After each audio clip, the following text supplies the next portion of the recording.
So we're now going to talk about what about when a new starter, whether they're a young adult or not, but we're particularly focusing on young adults really, but what about when they actually arrive in the workplace? What about the onboarding phase to ensure, we are seeing, I think, more and more incidences of job hopping where even during training contracts, even during the first year at a new employer, young adults are moving elsewhere. They're being lured by whether it's higher pay or different working conditions. So I want to talk a little bit about the onboarding phase and what can be done to maximize the impact of that with the new starters who are joining. So to kick off, I'm going to turn over to Nick to run us through a few ideas that you've got. So Nick, do you want to kick us off, please? Indeed, thank you. Well, after the last 5 minutes of listening to the top tips to get people here and the number of people job hopping and looking at some of the comments in the chat from Natasha in Shropshire, Judith in Cambridge and Molly in Bristol, it's really, really difficult to get to this stage in the process. So I think the first thing when you get to the actual onboarding day is to be really, really happy because you've actually got over a big hurdle and you've got your people in the office for the first time. So I'm just going to click onto my screen.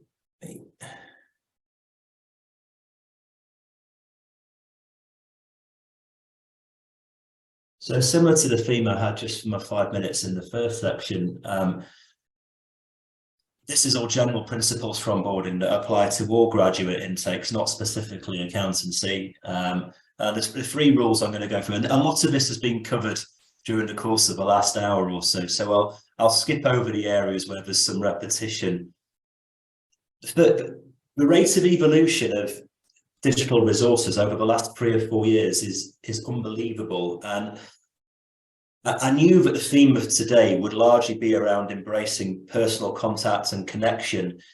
There is a huge piece about embracing the rate of change of what's available online as well. And I know for some of the larger firms, a lot of this will be done in-house and it'll be done through intranets, but there's a lot more research about how the Gen Zs and the millennials expect a large part of their inductions, their onboarding processes to be digital. And it needs to be digital where it's two-way, where it can be done in their own time. And it gives them the chance to comment and be in control of how and when they're receiving and taking in some of the information. The logos on this slide here came up in I did a quick search. I missed off ChatGPT. I wish I'd done that because that came up with all the material for the first hour. Brilliant. I will be doing that afterwards. But going old school and Googling this last week, there was an article in People Managing People of the top 10 onboarding platforms launched in 2023.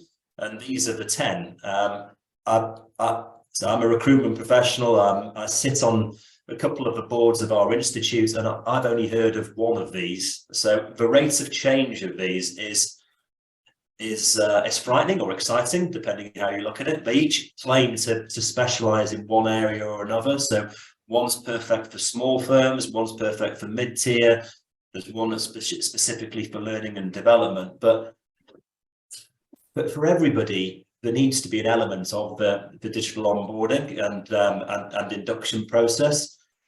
It's ever so slightly off-piste, but one of the subjects we talk a lot more about is about equality, diversity and inclusion. And that all starts with the data. And there's a couple of websites and apps that aren't mentioned on here, Pulsely and Diversio, that make a very bold claim that your graduates and your school leavers now would prefer to have some of the old school equal ops conversations around religion, sexual orientation, neurodiversity with a third party, where the information is confidential. It's not attributed to them, it's not held on their record, but it gives the employer data of the different groupings. And the logic is just, for me, it's a hybrid approach to the onboarding. It's not all about bongo bingo, so we need to talk about it for the third time, and the pressing the flesh and the personal stuff. The slick processes and online and the technology plays a really, really important part in engaging young adults coming into the workplace now. Obviously, there's a balance to that, and most of the material I was going to talk about here we've already covered, so I'm not going to go into that. there's something which I hadn't planned to talk about, which I think is really interesting. So in our business, we've looked at the main dominant reasons why people have accepted a job or chosen to stay in a job. And as recently as 4 years ago, there were 24, 25 factors on there.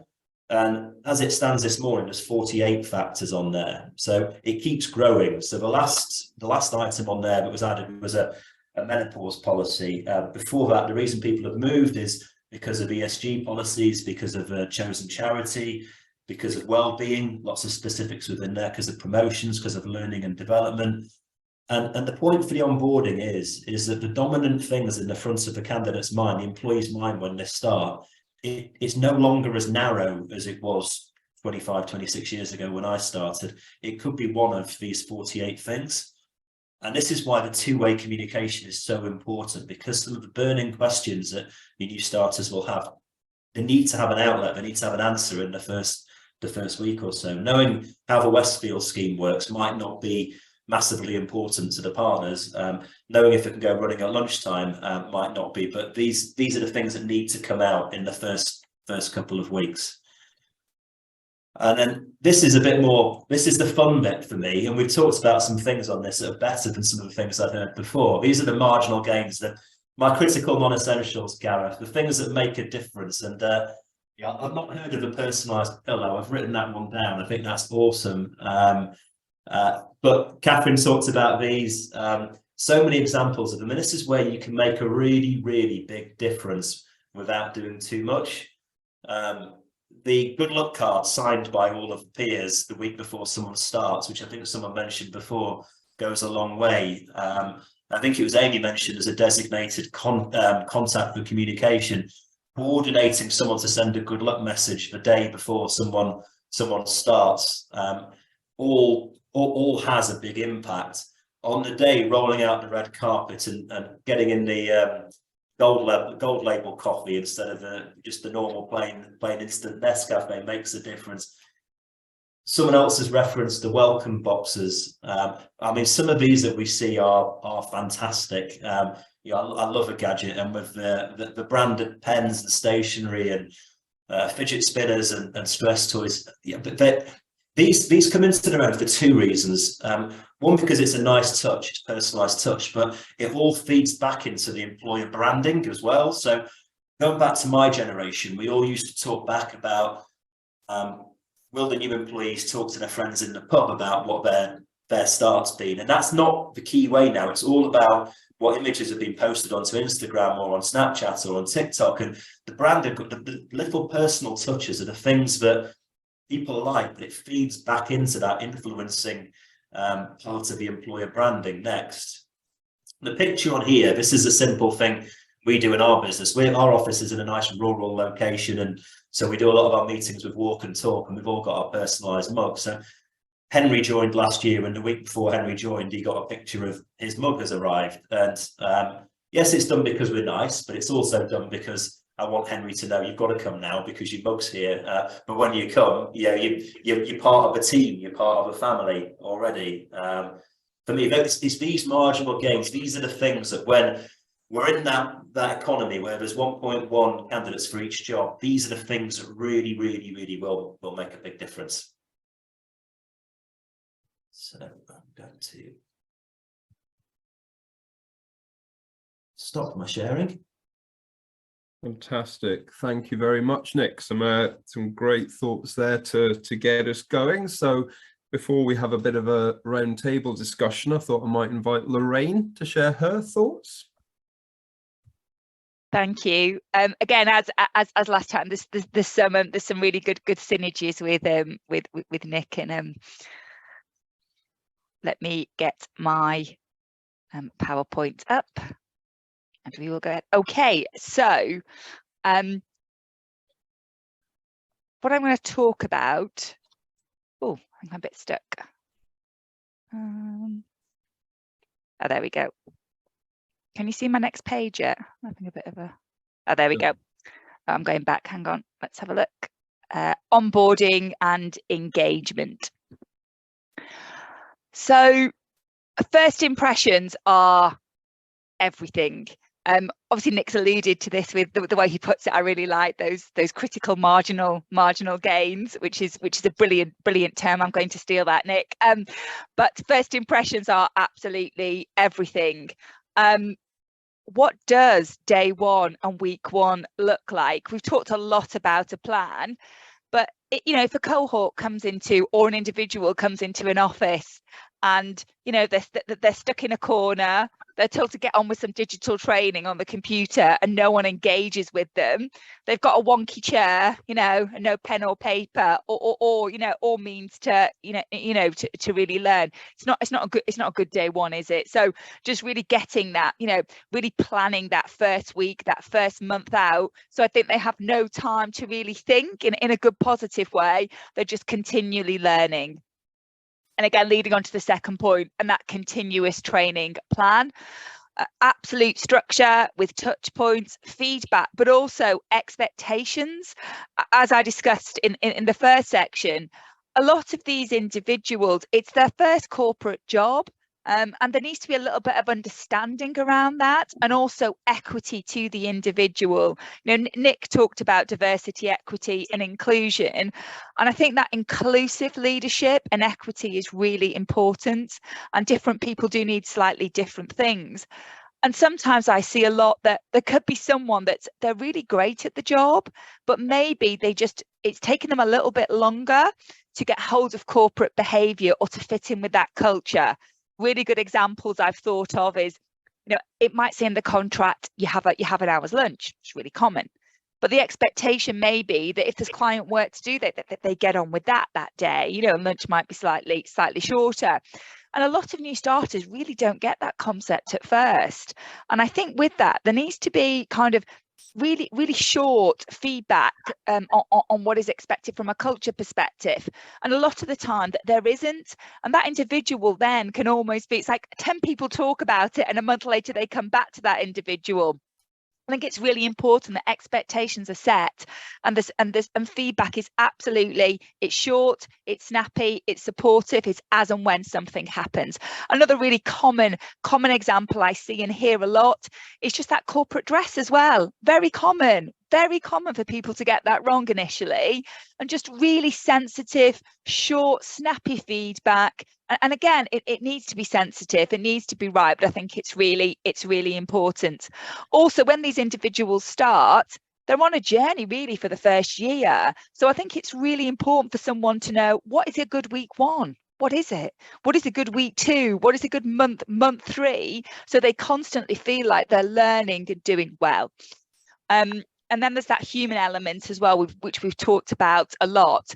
And I think with that, I'm thinking about equity. There's also that upwards mentoring as well. I think as a leader, it is about listening to others as well, and individuals that are new to the corporate world and of a different generation in many ways, understanding what's important, because they are going to continue to shape and grow the culture, which is also really exciting. And to make sure that's all set in place.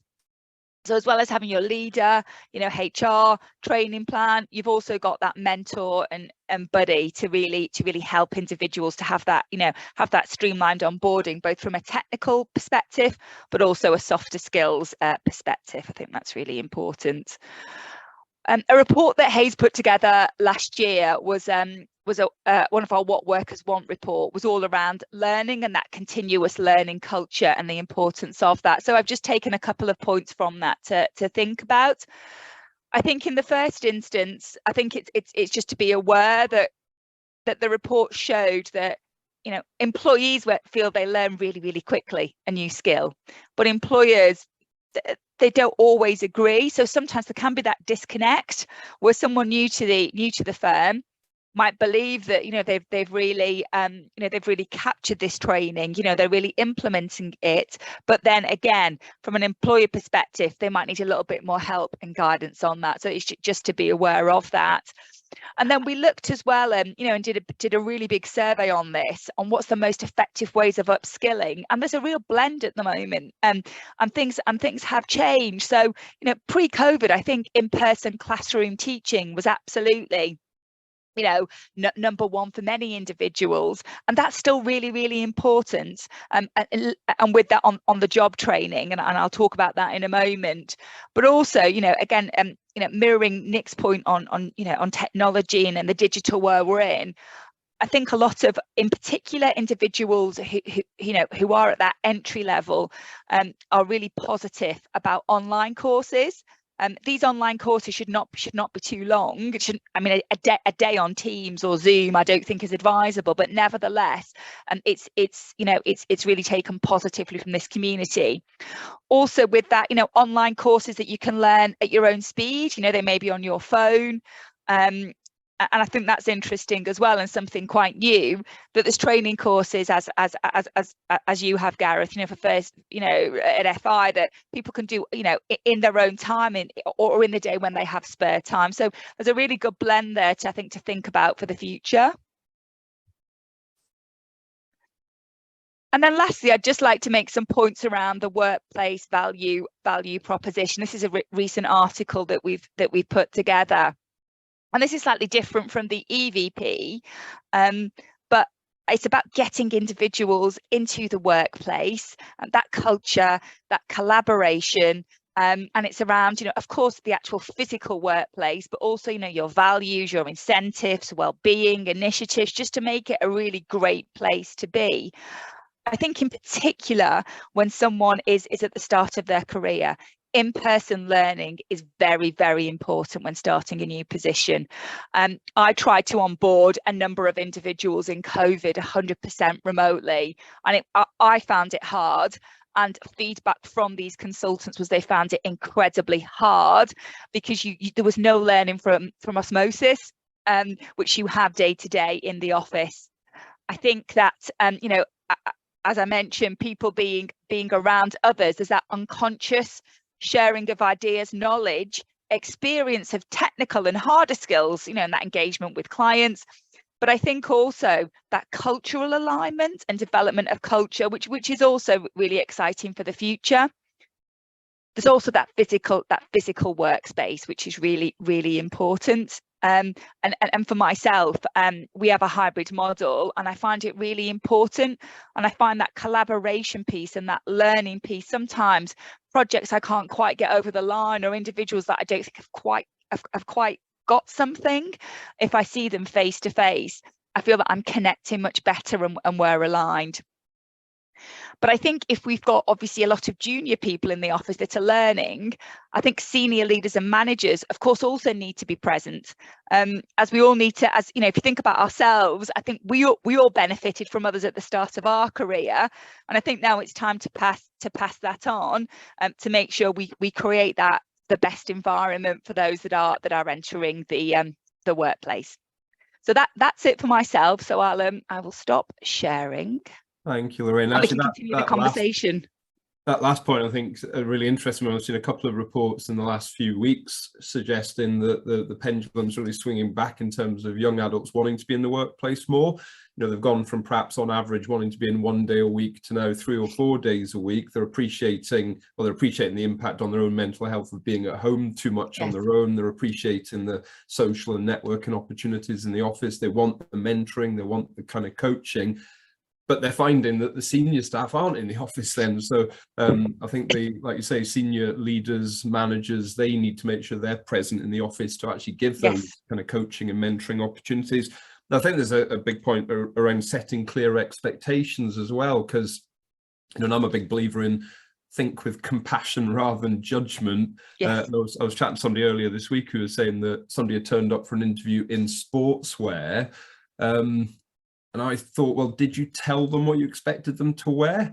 Yes. And they said that this candidate, when they asked them, have you got any questions for us? The candidate didn't have any questions to ask. And I thought, well, did you tell them to prepare some questions to come to the interview with? Because I then went from that meeting to another meeting where every single person in the office was sat in sportswear, including the managing partner. And as I can imagine, it's very confusing for young adults as to what they should or shouldn't do. Absolutely, and we have different views, don't we? We do have different views, you know, and I think it's so important to set expectations, because otherwise you're not taking equity into consideration, because that individual in sports gear, that might be the only clothes they have at the moment. They might not have had a corporate interview before, and it might have been really hard for them and they're really pushing themselves. That's very different to someone who's had a much more, maybe let's say, formal education. They've done lots of presentation training at university, or their parents have helped them. So again, you've got that social mobility aspect as well. And looking at talent at the moment, I think it's so important that we are inclusive and we really attract that diverse candidate background to accountancy. But it reminds me, actually, and Nick, I was Coopers and Lybrand in Leeds, actually, when I trained. But I remember going to my interview at Coopers and Lybrand in Leeds many, many years ago. I had to borrow a suit from a friend because I didn't have a suit at that point. So no, I think that's a really important point. Well, I'd like us to sort of start a bit of a general discussion with some of the employers I've invited onto the call. And actually, before we start thinking about how we can sort of improve the onboarding, I'd like to get thoughts on what differences some of the employers have seen in new trainees joining the workplace, particularly in this last few months. So Caroline, can I perhaps invite your thoughts on what changes you've seen compared to maybe a few years ago? I think there's been quite a change in the last 3 years. I think before COVID, we had a cohort of people coming in. They kind of knew what the accountancy world was going to be. It was quite a narrow group of people that was very, very driven. Through COVID, it was a bit different. We had post-COVID, immediately post-COVID, there's some skills that went there, some communication skills, how to relate to people, how to actually talk physically to people, turning cameras on, just basic, what we would consider basic skills, not even just employability skills, but basic skills. And I think that's even turned even further now. We've actually, we completed all of our recruitment early. We had all of the candidates before Christmas, made all of the offers, and we're like, okay, is that it then? Okay, we're normally into February, March, but we had a good lot of candidates, not lots, but fantastic quality. So the quality had improved, but the actual number had reduced. And actually, I'm not sure if that's how we communicated it, or if we understand that transparency of actually what exactly the offer was. So then people could see, right, I'm signing up for that, instead of actually, I'm just going to put a speculative CV in for you and hope I'm going to get something, but I'm not sure what I want. So I think that's a change that we've seen, is people are very much more driven and understand what is it they want. They want something out of it. There's a lot more drive. Thank you, Caroline. Actually, a point you're making there reminds me of one of my clients who I think is on the call, actually. I hope he won't mind me using his story, when he told me that his entire last cohort of trainees that joined last autumn, every single one of them, their chief form of socializing was gaming. So sitting in their bedrooms on their headsets with their friends doing Call of Duty or whatever it might be, not actually getting out and about in a what some of us would think was a traditional social environment. And that's just a very different, you can imagine that sort of young adult being brought into then a workplace, which could be their first workplace, let alone first professional workplace, into an environment with lots of people, particularly people who are older. That's possibly quite a big ask for them. So no, thanks for that, Caroline. Catherine, have you got some thoughts on changes you've seen with your intakes? Yes, so there's two things. So the first is to go back to what Lorraine was saying about the inclusive, how we ensure that everybody's included when people start. We assume that people, or our trainees, we place so much emphasis that we think they're going to know what to do, and we've been working so hard on diversity and inclusion and those initiatives, which are so important. But I think perhaps to the detriment of actually focusing on social mobility, and it's something that we're really thinking now about as we're moving through 2023, and how we actually equip our trainees with the basic skills that they need, which we assume that they will know, but and it's actually something we've been working on with FI and developing an actually tailored skills program for our trainees, and so within the first month actually teaching them how to write an email, because they don't know, but the point about how the candidates are dressing, as well. It's something we are quite corporate at Buzzacott, and but then there is, and we do need to let people know that we expect people to dress in a professional manner, but then equally we need to recognise that people might not have that professional attire, and then we're actually immediately placing them at a disadvantage.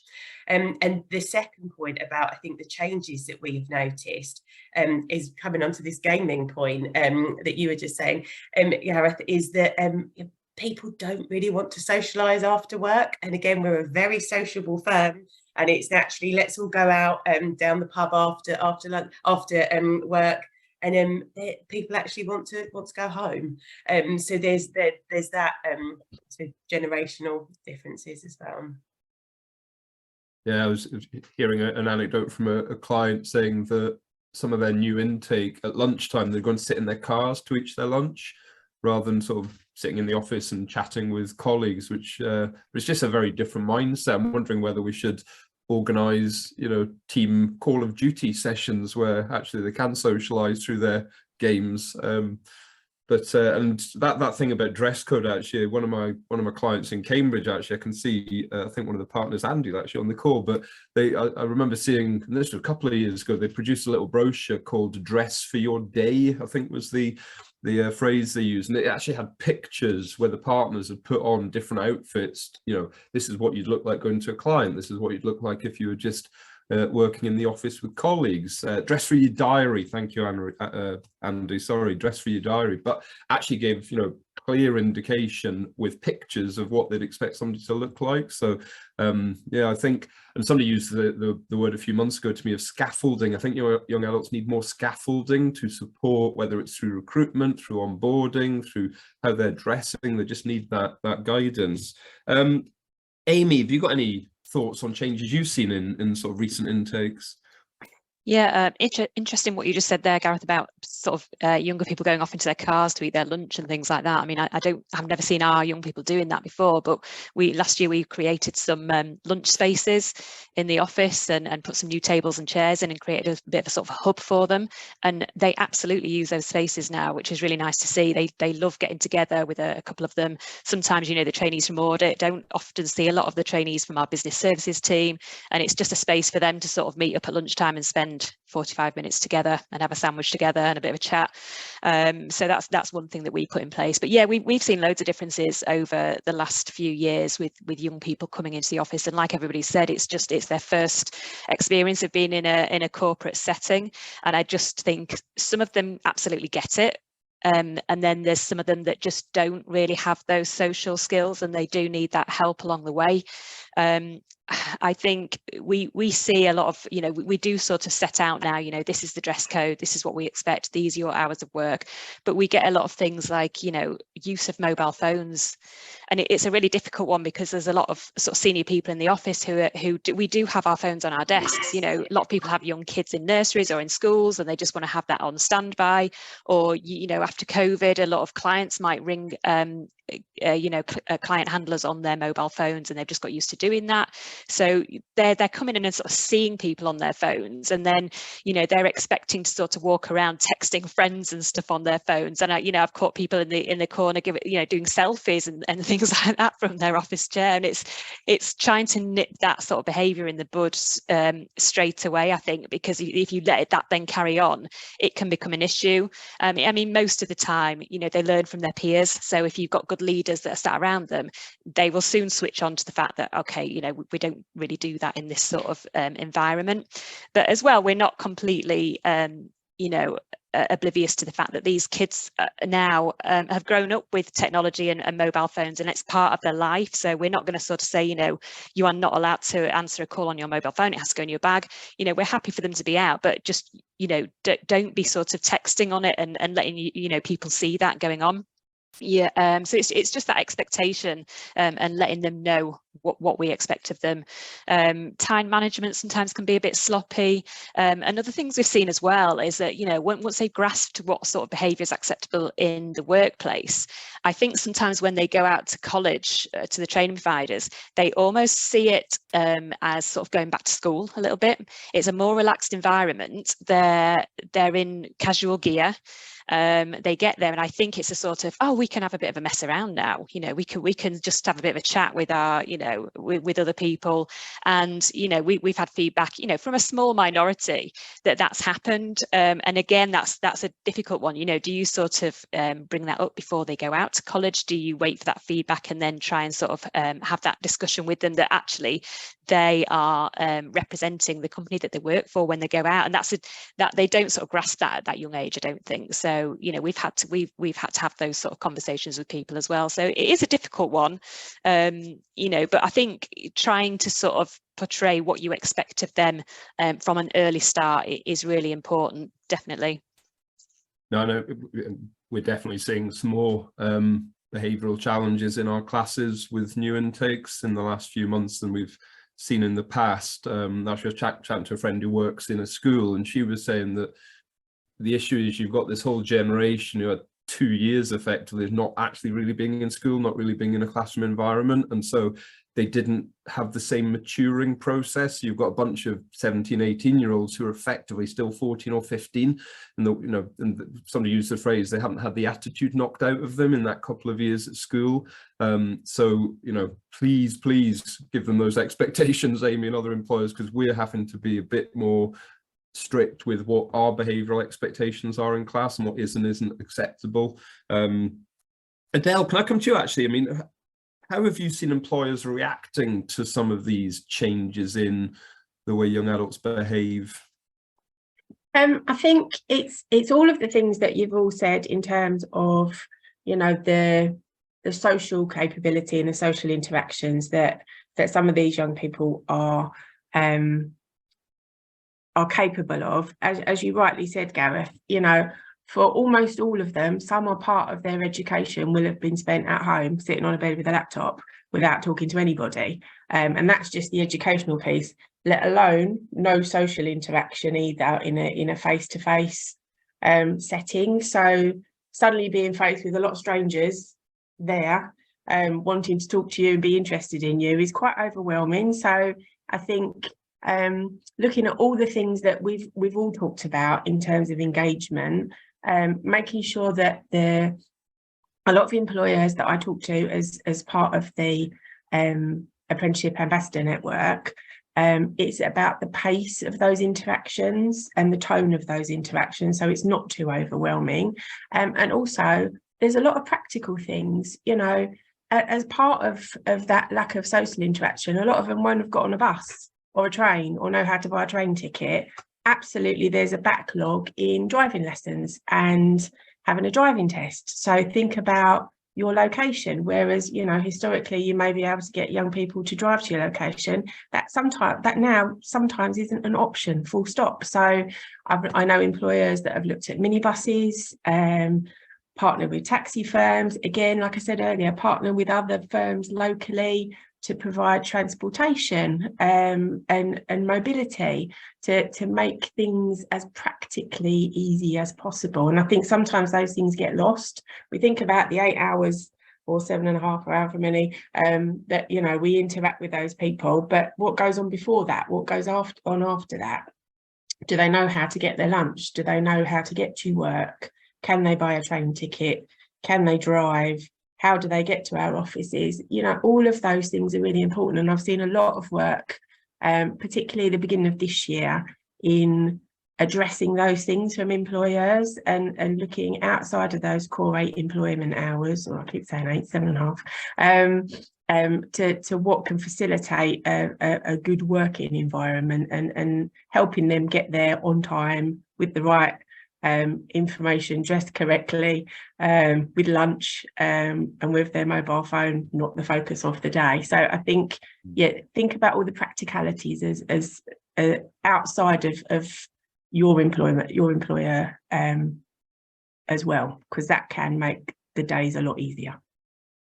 Thanks, Adele. I mean, it is just trying to put yourself in the shoes of what is a very different mindset, very different experience. I can see a bit of chat in the chat box around TikTok, for instance, which I'm sure some of us will see as a completely sort of alien media.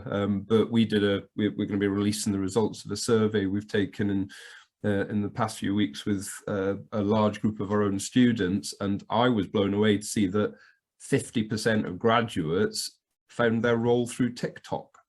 So, you know, we don't have a TikTok account for posting vacancies and think we perhaps need to.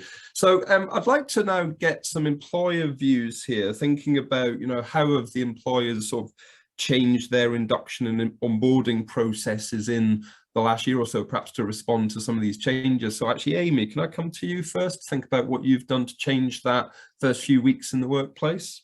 Yeah, so we've basically changed the way that we onboard by putting an itinerary. I think I mentioned that before. So we have a sort of checklist for managers to sort of check that they're doing things, but it's not just the sort of systems and processes that they need to run through. It's the softer things as well. So it's making sure that in week one, somebody has taken them for lunch with their team or a couple of members of the team, or at least out for a coffee. It's making sure that we've introduced that young person to the managing director of the firm in their first week. And little things like that, you know, we have to cover things like anti-money laundering training, which, as you can probably imagine, is not the most engaging task and takes up hours of somebody's day. So, you know, let's not give it to that person on day one or day two. Let's just, you know, push that back a little bit into week 2 or something like that, so that they're, you know, we're not sort of drowning them with all these horrible tasks in their first day. So things like that we've tried to change around a little bit. As well as having an induction where our office manager goes through with that person about their employee contract and hours of work and how to book holidays and all that sort of technical stuff. I do a separate induction as well and talk them through the firm. So I tell them about, you know, when the firm was founded, like how we've grown over the years, what sort of clients we have, what our culture is, what incentives we have in place for those sort of nominations processes and things like that, what charity events we do. So just to give them, you know, an overall view of the firm itself and not just running through those necessities that they need to know. I think that's quite important, so that they're sort of understanding that in their first week, who are they working for? You know, I think that can be overlooked sometimes. But yeah, I'd say that, you know, we have changed that quite drastically over the last few years, and I think it's working. And I think, again, looking for that feedback from your intake from the year before is really important. And just keep asking. You know, you can send out surveys and things like that. You can just get them in a room and ask them. You know, I have lots of contact with our young people. You know, just taking them off for half an hour just to sort of check that they're happy. You know, is there anything else that they want to talk to me about other than, you know, their line manager? Or, you know, when they're sat at a desk of people, sometimes it can be a really daunting thing to sort of walk into that open space office and expect them to be able to just sort of join in the conversation with a team of people. I think we underestimate, you know, that's especially, you know, coming off the back of this COVID generation, a lot of them have missed out on those social skills, like has been mentioned. So it's just making sure that you keep sort of touching them, that somebody else from the team perhaps keeps doing that as well, just to check in with them, check that they're happy, check that they've got everything they need. You know, keep asking them, have you got any questions? Is there anything that you want to know? So just have somebody that keeps doing that, really, and checking, you know, doing that sort of softer side of things. Thanks, Amy. Catherine, have you got any thoughts? So something that we introduced for our March induction, which we've just had, was the team leaders actually sat down with their group of trainees as part of the induction day for half an hour to really be clear on what their expectations were for them, because we have about 14 different teams at Buzzercott. We're 550 people, every team works in a slightly different way.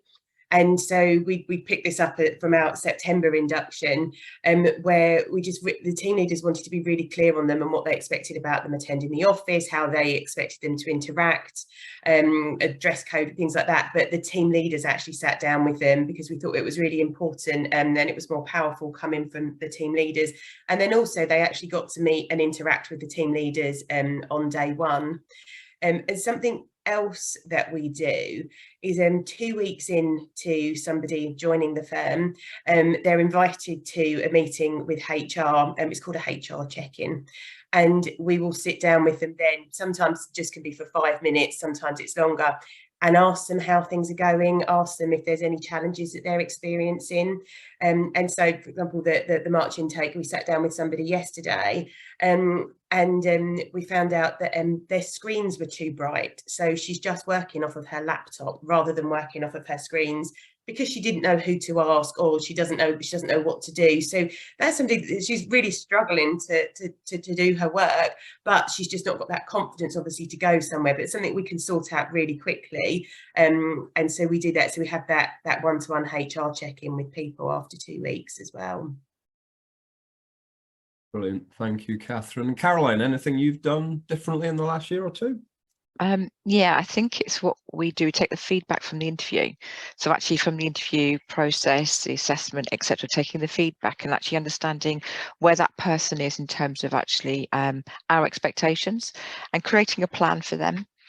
We also put a thing called a Do It Profiler in, which actually creates a learning plan for that individual. So if they have particular issues in terms of spelling or the arithmetic or distractions or anything, so it actually tailors a plan around their learning style and how they learn best. So putting that together as part of a tailored approach for their development plan, and actually putting them on a development plan and having that chat with them, giving them permission and explicitly giving them permission to actually ask questions and to challenge the status quo about asking why, because actually they won't. Unless you give them explicit permission, they will just sit there and just take it. You know, if they've got no work to do, they're not going to say anything. You have to give them permission and say, well, actually, it's your responsibility. If you've got no work to do, come and talk to us, because you're going to get bored and actually it's going to stop your learning. I think transparency for us, we actually are trying to be transparent about the salary ranges, what salary you're on and why, how do you get to that next salary banding, and what does that mean you have to do in terms of your competency, but also in terms of your skill set, in terms of experience, etc., and be very clear about fairness. It's that, you know, the guys want to know it's fair. They want to have it transparency. They want to know how to get there. They also want to know how their career paths are going and how do they get to that next step. And I think that all goes into the setting expectations bit as well. Thank you, Caroline. Well, we're down to the last couple of minutes, so I'm just going to ask any of my speakers if they've got anything, any top advice tips they haven't yet given that they want to share. Please unmute yourself and help us fill the last 90 seconds. Gareth, I'd just say that as part of the, if you go back to the sort of pre-start period, something that we find helps is that we send out a client newsletter every month, and we interview one of our staff members in there, and we sort of put their picture in and ask them questions. So I send a link to those to our new starters during that pre-start period, just for them to sort of familiarise themselves with people who already work there. And then I ask them to do a similar one so that we can send that around the team so that they feel like they've been introduced before they've actually started. I think things like that can quite help as well. If you haven't got that in place, you might have something on your website where people have their profiles on there. You could send links to that sort of thing out to them so that they can just sort of see some faces before they start there. You know, we're working in a world now where a lot of the staff might be flexibly working, so they might not get to meet all of the staff in person straight away. So it just helps them to sort of become part of the team, I guess, before they start.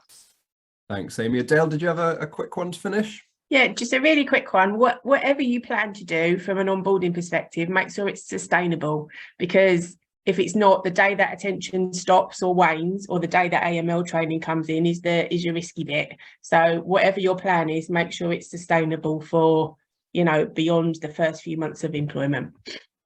Fantastic. Thank you, Adele. That takes us nicely to bang on 10 o'clock. So I'd just like to thank all of my speakers and panelists. I think that's been another fascinating discussion. Great to see some nice comments coming through the chat box. We'll try and gather all of those to put with the recordings. So thank you everyone for attending. Hope you've enjoyed that. And I look forward to seeing a lot of you in our next session, where we'll be looking at retaining and motivating young adults. So the next stage once they're more than a few weeks or a few months in the workplace. So good to see everyone. Enjoy the rest of your day and see you very soon. Thank you. Thank you.